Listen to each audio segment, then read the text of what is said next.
Hey everybody, and welcome to Virtual TrekCon 6 with Sirach Lofton. Hello. Can you believe it's 6 already? My name is Ryan T. Husk, and look who we have here today.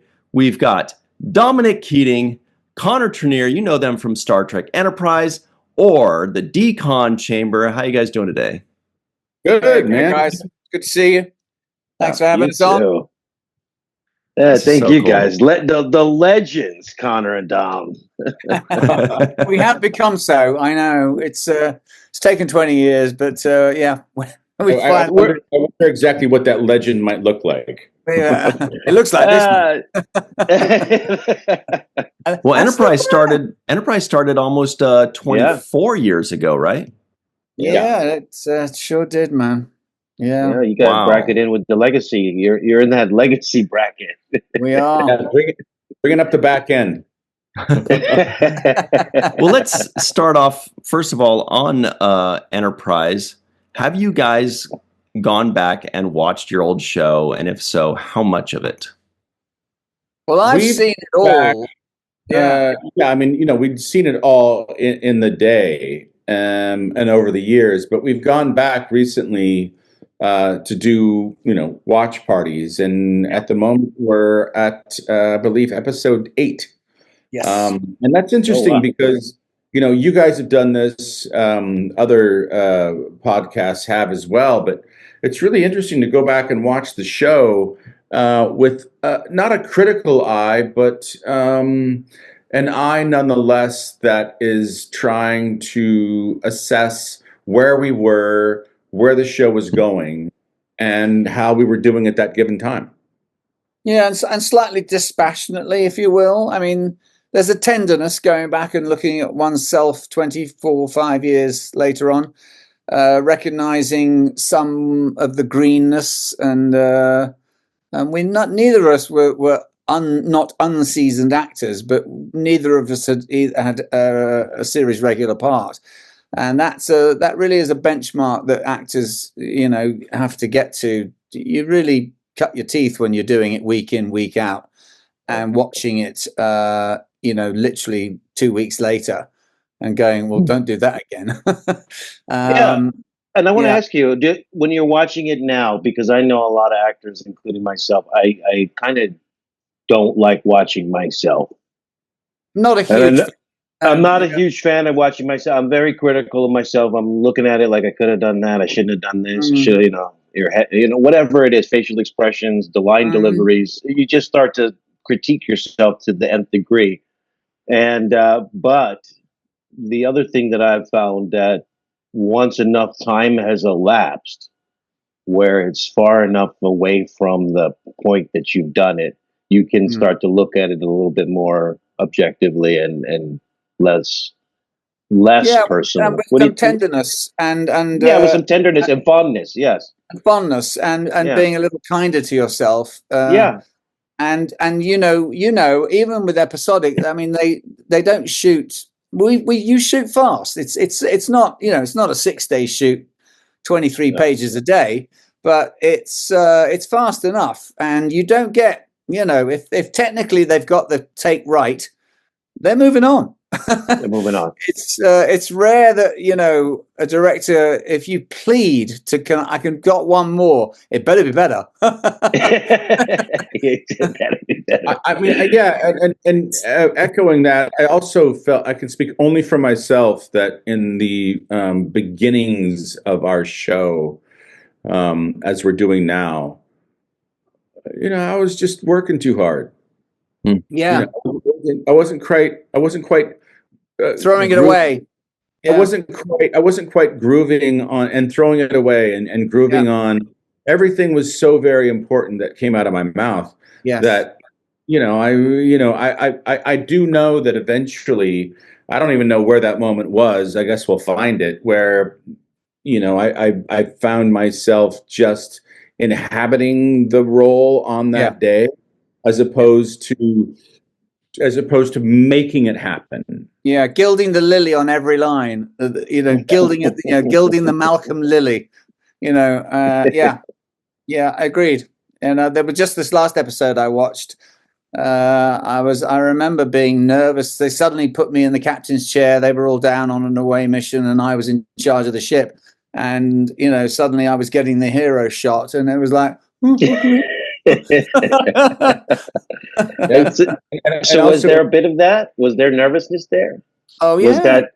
I mean, you got Scott Bakula. I mean, you've got all these, guys that have done this before, I guess. Yeah. And you mentioned being the first time on a series, so I mean, you must have had similar experience to me. Regular roles and done regular, but you hadn't done back to back to back. You. Well, this is every day. This is you like go you go to Vancouver for 2 weeks and do 2 episodes, and then you go away for 3 months and then go back and do another 2 episodes, and it's not the same gymnasium.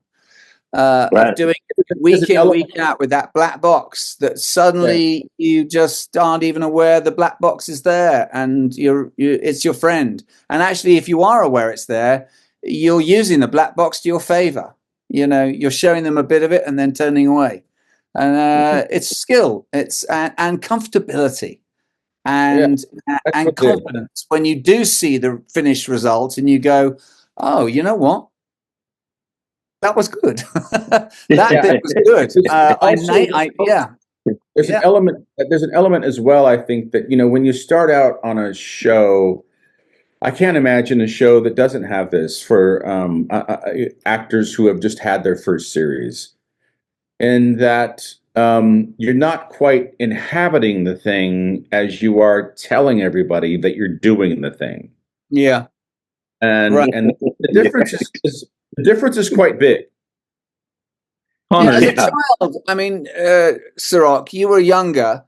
Did you not have a certain sort of freedom that I'm just a kid and I'm just playing here, or were you an uptight actor kid who was like, no, I got to get this perfect, and do you know what I'm saying? I have a general. You guys know me. I have a real kind of laissez-faire approach to things. I'm not that intense and serious about things in general. I'm really light, but I do have a desire to be knowledgeable about subject matter. So I want to make sure I'm prepared for my own, lines when the scene comes. Right. But there was a sense of freeness, but then there was also a sense of I don't want to mess things up, and I'm a little afraid to be the guy who stands out as the oddball out.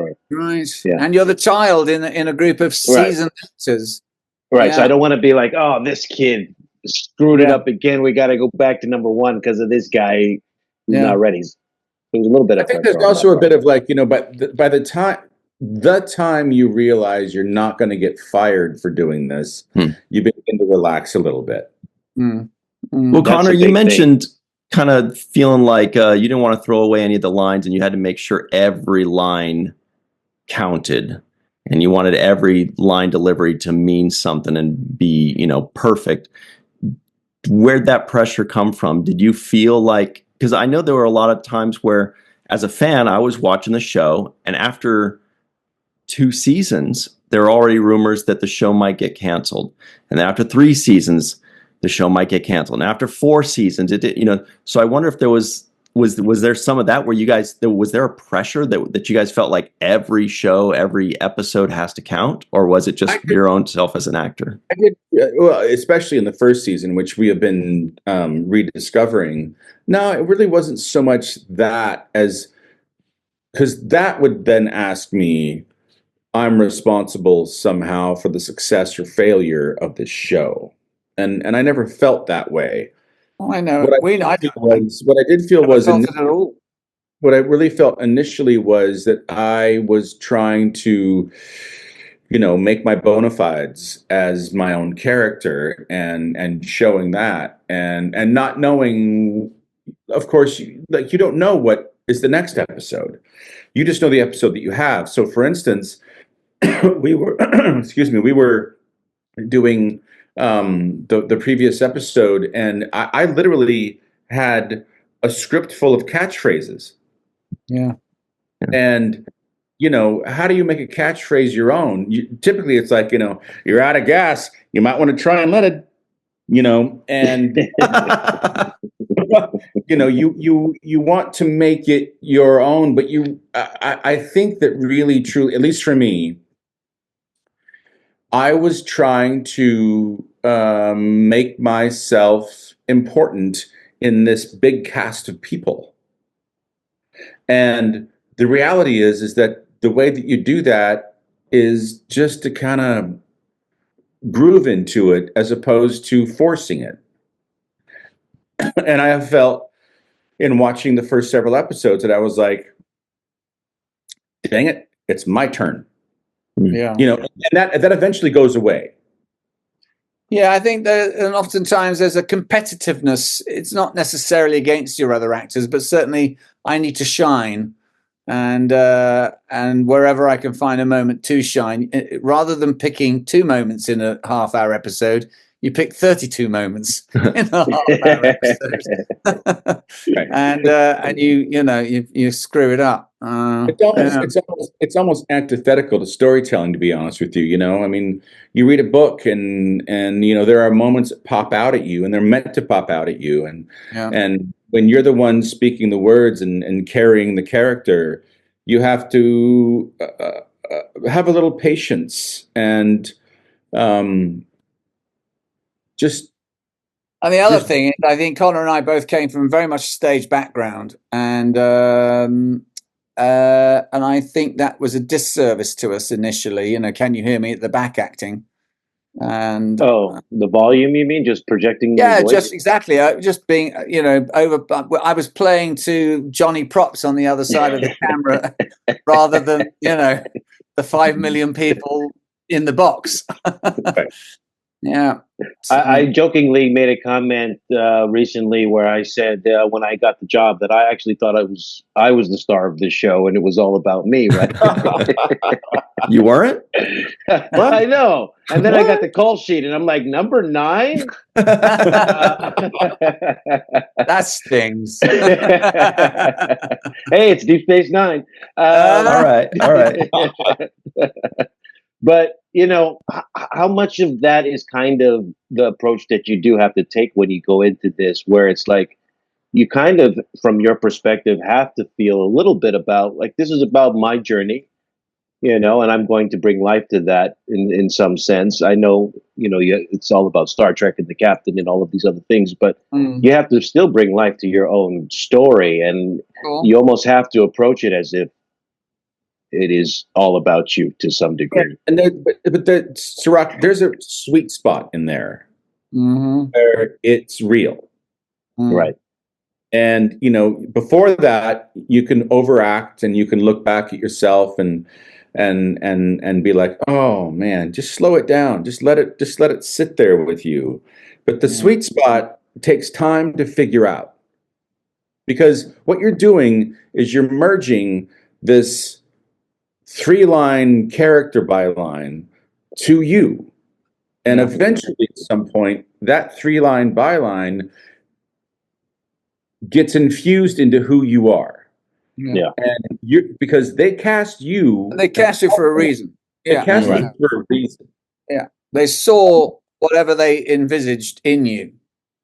Yeah. Well, they have trust. They have faith in the choices that you made in the audition. Those choices, character choices, the delivery. They have faith in those choices, and so there's a level of confidence. I did tell Rick Berman that I didn't really look like a Malcolm, though, and he was like, I wish "We thought you did." I wish they'd given us some kind of, like, you know, playbook. You know, yeah, they're not going to do that. You're the guy, so just ease into that and let that happen. And service the story. That's the other. As I've gotten older, you know, 20-something years on, and now 36 years in the business, I'm very much more interested in servicing the story than servicing my part in the story. Right. You know, the ego's gotten out of the way. Yeah, for the most part. Yeah. Now, here's another question I have for you. Say again. So when we do our rewatches, we're watching Next Generation on the 7th Rule, and so part of the rewatch is taking note of who wrote the episode and who directed the episode.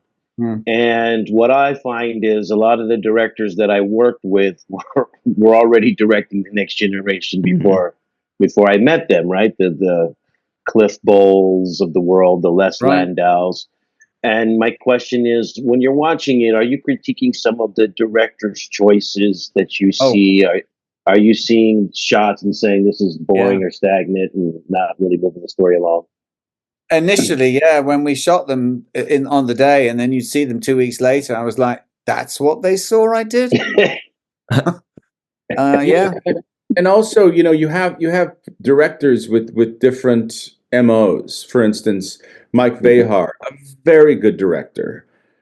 He came from an editing school, and so he knew that say after the first third of the first half of the scene was done, the rest of it was egg. It didn't matter. And he would say, he very good director, was not a good actor's director, in my opinion, in the sense that, you need to ramp up to a point. You can't just start like halfway through something and go there. But he, in his head, in his mind, he was operating as an editor. He was like, I don't need this. I just need this. And so you have those sorts of scenarios, and then you have someone like LeVar who was like, do whatever you want, man. Just do whatever you want. Alan Croker, same way. And then you'd have conversations about what that scene might have looked like, and then you do it again, and it might be a different note, but you had different directors. Again, it's how you process and how you activate your art and what you're doing, and everybody has somewhat different ways of approaching it. Yeah, they do. I mean, a lot of people do have different ways. I mentioned to David Livingston when we had him on, I said, David, you're one of the few, if not the only director I know that used to say, cut, print, do it again. Like, cut, print, do it again. What the hell are we doing? Yeah, the T-shirt. And it was always just one more. Just let's do it one more time. Just give me another one. I know. And it would always loved directing, and he just didn't want it to end. He didn't want it to end. But hour 16, we you were ready. Yeah. Well, I want to ask you guys something about Enterprise as a whole, because every show has its ups and downs, and I thought the Enterprise was fantastic and phenomenal, and I love the shit out of the song. I don't care what anybody says, everybody should love that song. That theme song is beautiful, and you guys do it every year at STLV during karaoke, and I'm very grateful for that, because that is a gigantic highlight for me every single year for several years. But what do you think Enterprise got right? Looking back on it, what do you think they did right? Oh, I think we got our mission right. We got our mission. We were a prequel. Yeah, we didn't have enough time to complete that, but what we were going for was being a prequel and approaching it in that regard. And I think that we did that the whole time. Yeah, our first faltering but meant well, meaningfully well steps out into deeper space, slightly hoisted by the Vulcan petard, but I think we did it well, and there was a nice cohesion in our cast. It trod a fine line between science fiction and some good humor, which I always found we had great chemistry between the cast, and we laughed a lot making the show, and that translated, I think, to the finished product. We enjoyed ourselves there, And I think if there was any failure, it wasn't in regard to the cast in which they performed their acts. No, it was the fact that it had been on for 17 years, and the well was getting a little dry, wasn't it? Yeah. How many times can you go to the well? And I, that's what we suffered from more than what we did as people actors trying to propagate the storyline of being a prequel of Star Trek. You know, it's really cool that you. Sorry, go ahead, Dominic. I was going to say, I mean, that the Brannon, you know, God bless, who probably was the dynamo of that show and other iterations. You know, he did a variation of a theme for 16 years.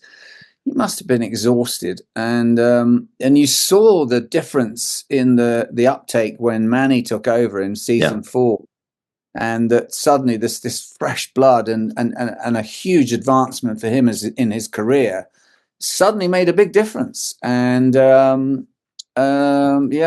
it's too bad that the changing face of TV nixed his 5th and 6th season. So, and I think there's something about they talk about we're the last series of the legacy Trek and what's gone on beyond that. Now, if you think about what's gone on beyond that, it's things that we couldn't do, either technologically or it wasn't part of our ethos of our storyline.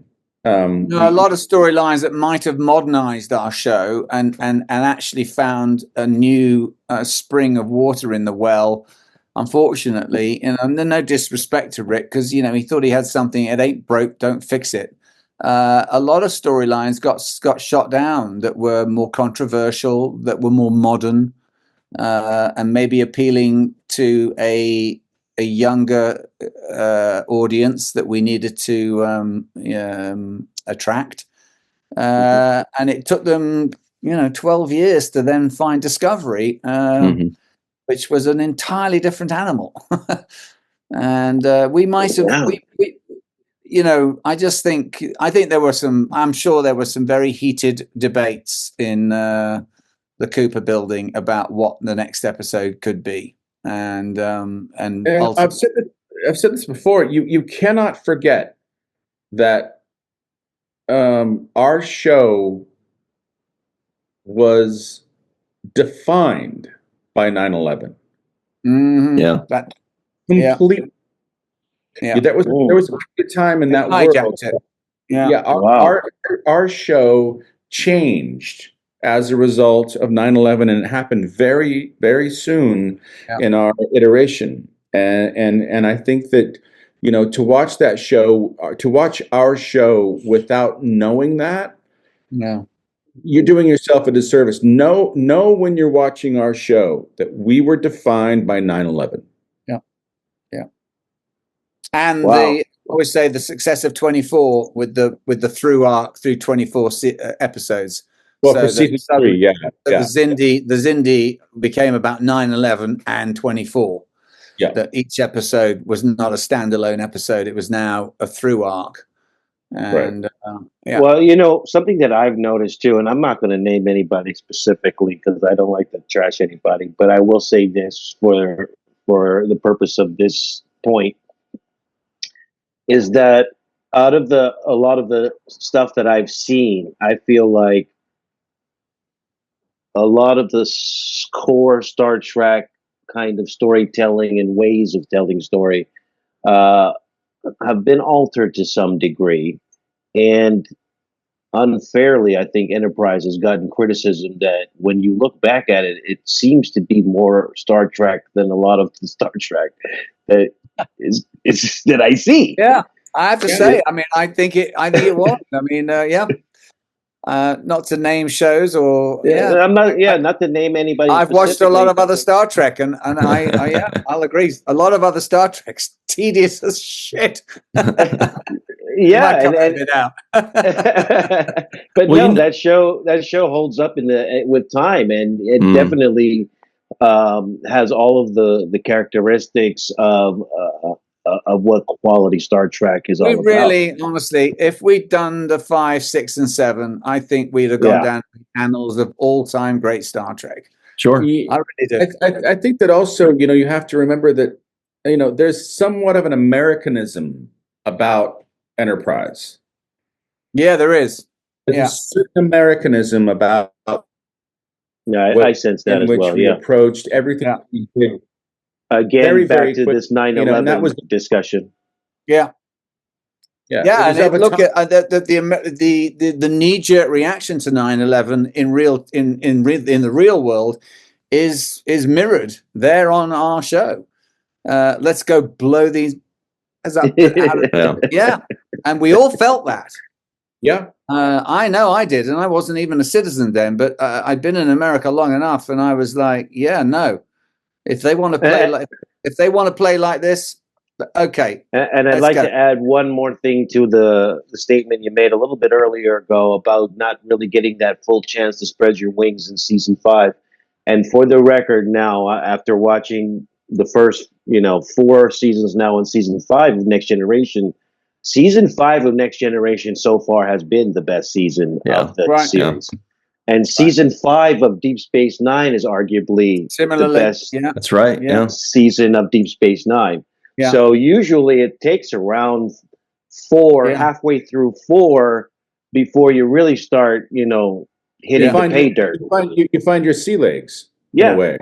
Yeah, that's when you start hitting gold. Interview with Cillian Murphy just yesterday after his success with Oppenheimer, and he wasn't sure whether it was Sidney Lumet or Sydney, one of the Sydneys, who said it takes about 30 years to become an actor. And I was like, yeah, I get that.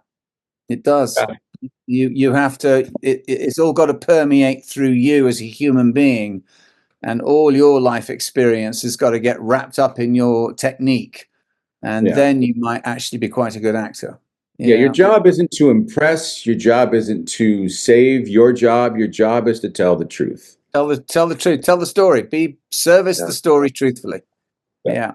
Yeah, and I would actually add to that the reason is because you have to know yourself in order to have that truth that resonates. Absolutely. And it takes above about all that else, long. Be true to thyself. Yeah. And it takes about that long to find your truth in life as you're searching through adolescence and going through adulthood and things of that nature. It takes a while to figure out what it defines me. What do I draw the line at? What am I attracted to? What repels me? What am I disgusted by? And what all life experiences have you endured? Yeah. And then what do I want to be? What do I want to leave behind, message wise? And what we get a finite amount of time, right? And eventually, it's like it's all going to go, and you want to be able to leave something behind where people say, you know what? Yeah. I like that. I like that. That was good. Yeah. Mm-hmm. Yeah. Which brings us to something that you're leaving behind for everybody right now, which is something I think that you'll be remembered by for decades and centuries to come. You guys are doing a show called the Decon Chamber. You're not reading somebody else's lines. You're not trusting some editor, to get your best take. You are being yourselves. You are saying what you feel, what you think. You are leaving your legacy behind. Can you tell people a little bit about the Decon Chamber? Oh, yeah. It's a long-form chat show. We'd like to, strictly speaking, I guess it's a podcast, but I think that does it a disservice. I think it's a long-form chat. We do film it. It goes up on YouTube. It's live on Sundays at 11 a.m. PST.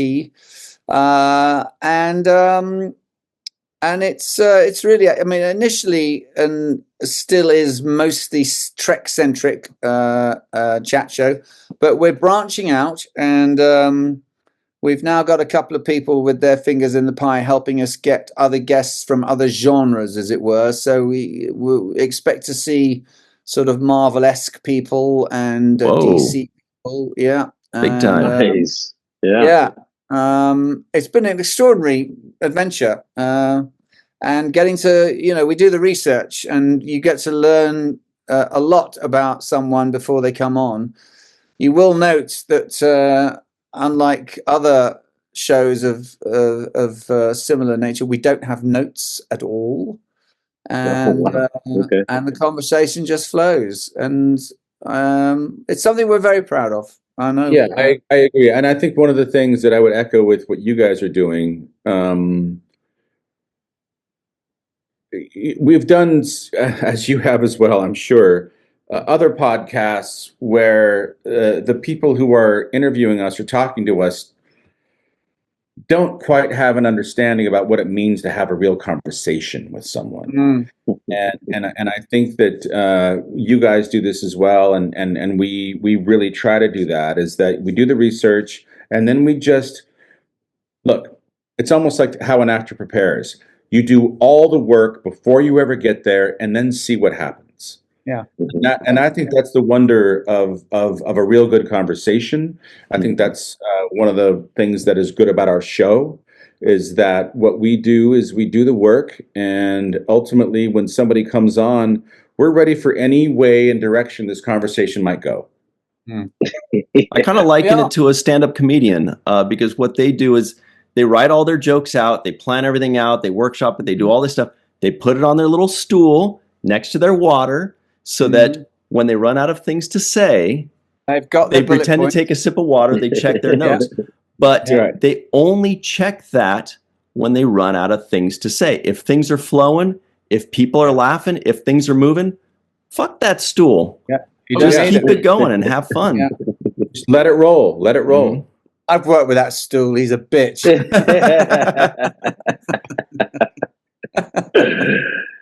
No, you guys are doing great. I mean, and then, the natural chemistry that you have between each other. The two of you have some of the best chemistry I've seen between two cast members.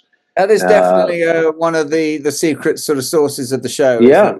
You and I have known each other through thick and thin for 25 years now. And we're so like who's the good cop? Who's the bad cop? If we were interrogation. I'm the good cop. I'm the bad cop.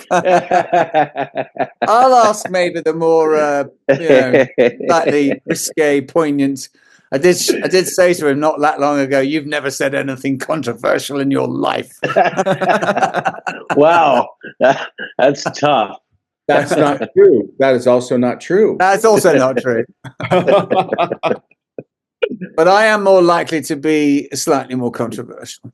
No, honestly, you guys have some of the best chemistry. I get away with it between each other. Honestly, I mean, I can't even think of two buddies that are close as you guys, chemistry wise, on film, on camera, listening to your conversations. It's just the flow is amazing.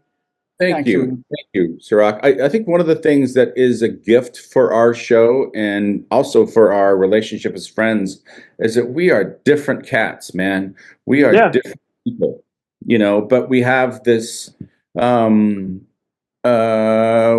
desire to connect, and the connection that we have, it's mysterious, ethereal, whatever it is. We're just dear friends, and we respect each other. There's a great respect for one another's ability, talent, and just who we are as human beings. And that's I totally agree too. I also, that's why I think it works, is because the differences are there. There's enough variety there for everybody who's listening. Where you might get something more brash from Dom. Might. And the other thing about us is, because we've gone through so much history together, and just we both know where all the bodies are buried. Yes, exactly. Yeah.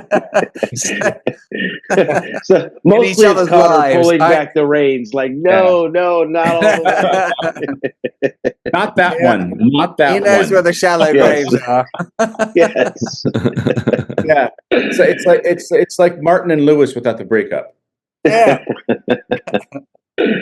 No, we love it. So how many years? This is like, what is this? I mean, this pairing, is it 2 years now? Coming up on 2 years. We did that other show for a minute, which we had to sadly walk away from, which was a great shame because we did some great work on that, and we cut our teeth in that show. I think we're 4 years in, right? We're 4 years in. 4 years total. Yeah. Oh, wow. Isn't that amazing? Yeah.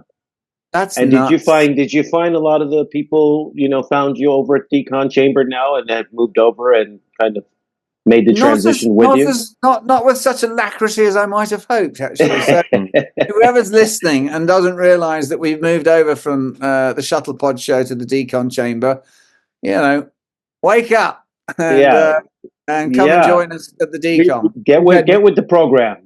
We've had many conversations at conventions over the last couple of years since we've been doing the Decon Chamber, where people are like, "I love your show," and my first thought is, which one? and about half the time, it's not the Decon Chamber, and you have to you have to bring them into the fold. Yeah. Well, what if you guys, this does a part in that, and people who are listening can go out and listen to the Decon Chamber and make sure that you get with the new program so you can follow these guys and help support them in their vision going forward. Thank you. Yeah. Thank you. And we're contractually obligated to say Decon Chamber 20 times in this interview. We're at 13, so we're almost there. But Decon Chamber. What if you guys learned about yourselves while doing the Decon Chamber, that everybody, you can find it wherever podcasts are found? That's a good question. What have we learned about ourselves? Yeah. What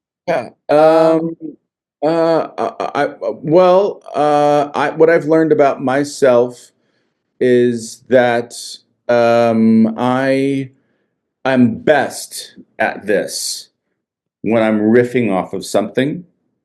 Mm-hmm. When I'm hearing somebody say something and then going on to, and hopefully furthering and deepening the conversation. Mm-hmm. I've learned to share. You mean personal stories? Like personal stories? Yeah, he's quite a private person. And he's opened up quite a lot in the 2.5 years, 3 years we've been doing this. Yeah. The funny thing is that I am... And I love that, Connor, by the way. I loved how you've opened up and shared yourself with us, because we love you, and thank you for sharing yourself with us. This is actually interesting as we go along with this. What I've learned is that I'm an introvert. Yeah. You mentioned that at this last convention, and I thought that was very which I never would have forthcoming. I never knew. All the times in our younger years doing the show and hanging out and going to dinners and parties, I never, if you told me, 20 years from now, Connor's going to say, "No, I'm an introvert," I'm going, "What's he talking about?" He's the laugh right at the party. But he's taught me how to listen more and to slow my mind down. My mind goes at 1,000 miles an hour. And someone says something, and then I want to ask them about that, and then I want to ask them about that, and they haven't even finished the first thought about the first thing they said that made me think about that, and that, and it's taught me to just sit back and take a leaf out of Con's book, which is chill, man. Let them speak. We're not getting paid any more money. Well, and that to me is why you guys make a great combo, because. Yeah. On one end, Connor's getting, out of his introvert shell and sharing his life with us that we are all fascinated by, and hearing those stories that are like one of a kind, 1 in a million stories that you have.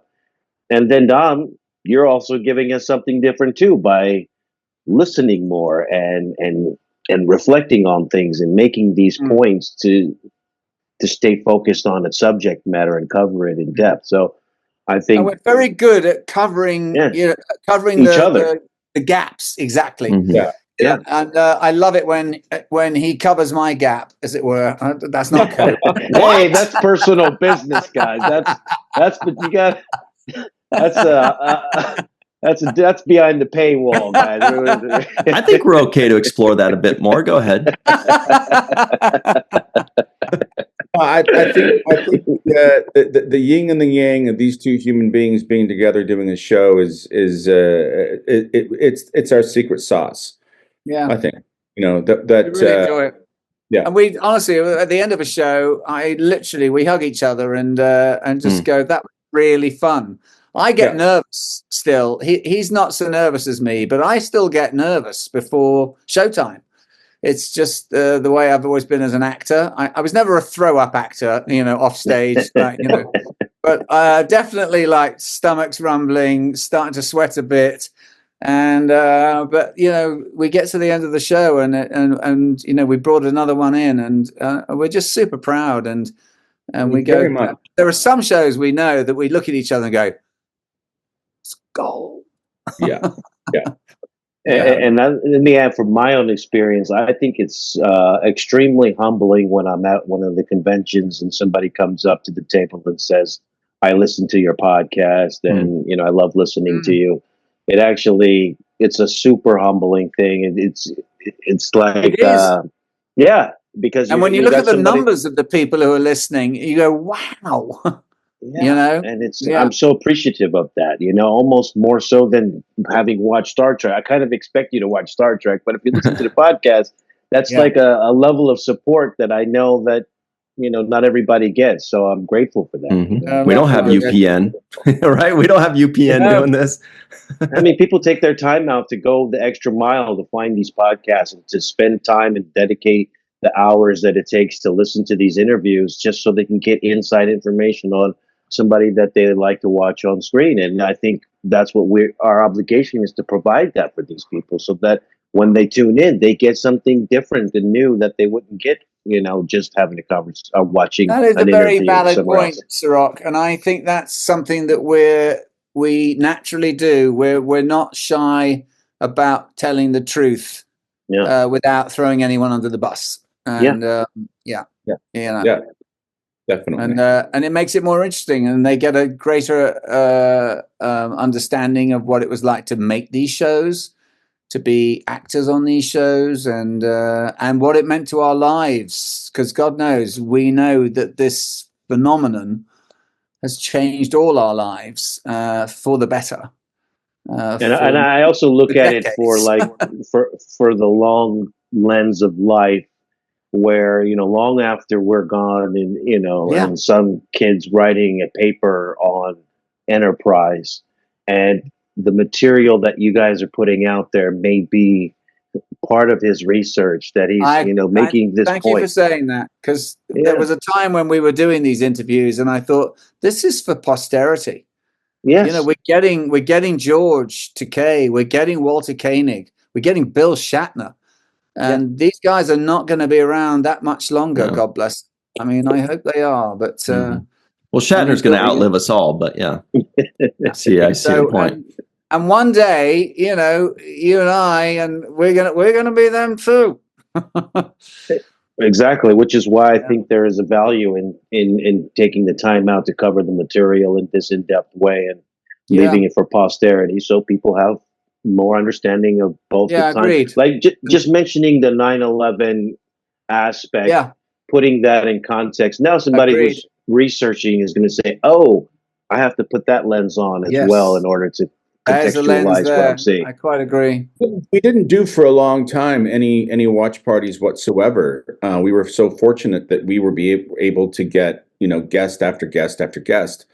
But I will tell you that I've gotten so much joy out of revisiting in a particular way our episodes and talking about them. There's something about watching them. We're both watching them, and then we go and talk about what the episode was like to make, the episode itself, how we thought about the episode, how socially the episode was living. I've gotten a lot of joy out of the opportunity to be able to, just the two of us, Dom, to look at these episodes and to evaluate them. Take a walk down the memory lane, which is lovely, and to critique them. As because you and I, we're all viewers, and we all are quite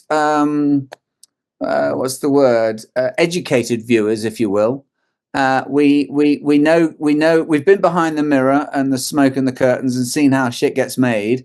So we're in a very good position to sort of comment on the production and then the actual human experience of making it. And that, I think it makes for a good listen. Yeah. Well, they're excellent episodes, and we only have you guys for about another minute. So before you go, And by the way, thank you so much for hanging out with us. This has been just amazing. And it's been, your show had something amazing about it. I'm talking about Enterprise, which was on day one. They're showing us a series about the future, yet it had this nostalgic feel. And I've never seen a show be able to do that before or since. You created nostalgia for something that was taking place in the future, and it was beautiful. But can you give us Zimmerman's, set designs and really, Billy? Do you remember Billy's name, the gaffer lighter? He did a great job lighting those sets. Billy Pete. And Marvin's DP work was, and we got, by the time we got the red camera, that really played into us because it works so well in dark, sort of spaces, dimly lit places. Yeah, it didn't work for everyone's shows, but it worked particularly well for ours. So before you go, can you give us a quick tease or anything to look forward to on the Decon Chamber for people to check out coming up? Well, that you can say. I wish I could. I mean, I've got a couple of big names. He's sitting on his hands, guys. There's the tease. Somebody big. Names so big they can't say it. One of them is particularly big, and I just don't want to jinx it. It's in process. Wow. Okay. We'll be looking forward. You'll be the first. How about this? You'll be the first to know. Nonetheless, we are doing watch parties. We're doing our third tomorrow in 2 weeks, and now people can join you for the watch parties. Like this is everyone coming in every Sunday at 11 a.m. Pacific time. So if you've watched the episode the day before, come and join us live on Sunday, or then at your leisure, watch it whenever you want. Nice. I think we are going to get Elias Tufexis and Eve Harlow from Discovery. Wow, lock and mall. She was a breakout star for me. And not to give him any lesser accolade, because he was terrific too. Yes, he was. But their Bonnie and Clyde adventure was fantastic. Beautiful. I thought. That's awesome. Yeah. I agree. Just trying to think. I think Anthony Rapp and Wilson Cruz are still in line to come on. Nice. I think we've got Brent Spiner. What? Yeah. Heard of him. We're going to mention any of these names. You weren't going to. He just went through the whole list. Brent's more of a shoo-in than the other big name. We'll edit that out then. Yeah. We'll just put a beep right there. I think Brent's going to do it. I think he is. And if he doesn't now, we can shame him. All right. Well, we've done a lot of good here, I think, everybody. And I know you got to run, but we really appreciate you guys jumping on with us. We want to wish you tons and tons of continued success. We hope every one of our fans and supporters go over and support you guys as well. Happy blessing. You guys are awesome. Yeah. Thank you very much. Everybody stick around. We've got way more stuff to show you on Virtual TrekCon 6. What's our closing thing for Virtual TrekCon 6, Rock? Goodbye. Bye. I want to say how much we love you guys, and the support you've given us has been immeasurable, and appreciate it to no end. And we're big fans of you. Thanks, man. On your show and as in life when we see you. Absolutely. Man, we love you guys, man. Always look forward to seeing you guys and hanging out at the next convention. And of course, we're always going to be here to support you. If any kind of want to make any announcements or anything, you always can call on us to be there for you. So we love you guys. Hey guys, get off the old show and get onto the Decon Chamber. It's already, already 2 years on. Come on. Well, get the memo. Decon Chamber. Yeah. So what we're trying to say, everybody, is bye. Bye.